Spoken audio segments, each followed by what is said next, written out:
मैं उस विषय में आप लोगों से स्पष्ट कहना चाहता हूं कि उस पत्र से हमारा कोई मतलब नहीं है, कोई लेना देना नहीं। मैं भारतीय जनता पार्टी का सिपाही हूं। मैं उम्मीद करता था कि वो ये भी कहें साथ में कि मैं धामी जी का सिपाही हूं, पर ये बात नहीं कही उन्होंने। बस यही बात रह गई कि मैं धामी जी का सिपाही हूं, ये कहना बाकी रह गया, बाकी सब कुछ कहा उन्होंने। दिन पहले इस प्रदेश के अंदर जो कांग्रेस के प्रदेश अध्यक्ष हैं श्री गणेश गोदियाल जी, उन्होंने प्रेस के माध्यम से कोई पत्र जारी किया होगा। मैं उस विषय में आप लोगों से स्पष्ट कहना चाहता हूं कि उस पत्र से हमारा कोई मतलब नहीं है, कोई लेना देना नहीं। और ऐसा काम जब चुनाव नजदीक आते हैं तो लोग करते ही हैं। उस पत्र से हमारा कोई मतलब नहीं है। मैं भारतीय जनता पार्टी का सिपाही हूं। बाल्यकाल से हम लोग संघ स्वयंसेवक हैं।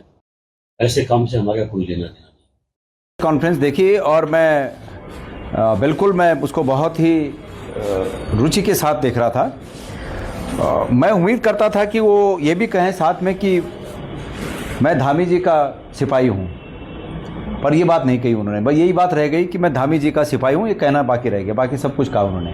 बहरहाल मैं ये कहता हूं, मैंने पहले दिन कहा कि इस लेटर की विश्वसनीयता की जांच होनी चाहिए।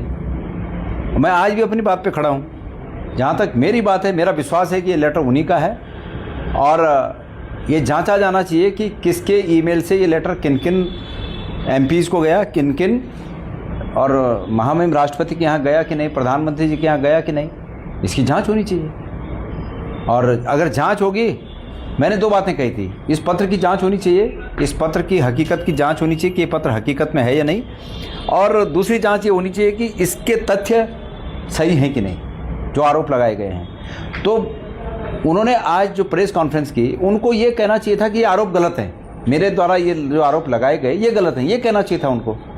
मतलब ये इस पत्र में जो दिखाया गया है कि ये आरोप मैं लगा रहा हूँ, ये नहीं है, सही नहीं है।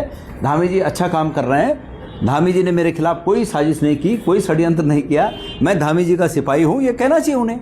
हमें तो खुशी होती कि भाई ऐसी बात कहें हो, लेकिन ये बात ना कह के वो ये कह रहे हैं कि ये इससे मेरा कोई लेना देना नहीं। ये शायद ऐसे इस तरह का वाक्य था उनका कि मेरा इससे कोई लेना देना नहीं। मैं अब ये दोबारा आरोप लगा रहा हूँ कि उनका इससे बिल्कुल लेना देना है।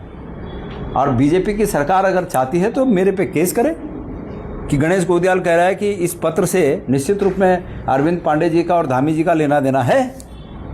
मैं कह रहा हूँ है, जांच होनी चाहिए इसकी। सर, वो लीगल एक्शन की बात पर भी मुबक्किर नजरान को पूछा गया कि अगर आपकी छवि धूमिल हो रही है तो आप लीगल एक्शन लीजिए। हाँ, और क्या, हाँ लीजिए। मैं तो अभी भी बोल रहा हूँ, लीजिए, बीजेपी ले ले मेरे खिलाफ कि बीजेपी की छवि को धूमिल करने के लिए कहा जा रहा है। सर, एक पांडे जी का रुख इतना नरम नजर आ रहा है कि ये देखिए, उनका रुख नरम हो गरम हो, ये उनके ऊपर डिपेंड करता है। अब मैं इसमें नहीं कह सकता कि उनका रुख नरम क्यों हुआ।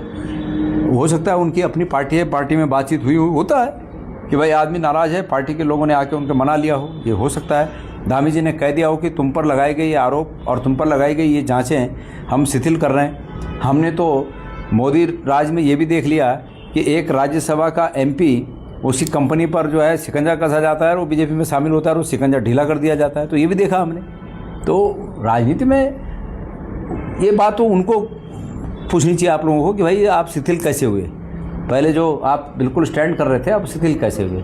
तो इसलिए मैं ये कह रहा हूँ कि मैं आज भी अपनी बात पे खड़ा हूँ कि इन तथ्यों की जांच होनी चाहिए कि ये पत्र की वास्तविकता क्या है और इस पत्र में लगे हुए जो आरोप हैं उन आरोपों की वास्तविकता क्या है। आपकी इस पर क्या राय है, हमें कमेंट कर जरूर बताएं।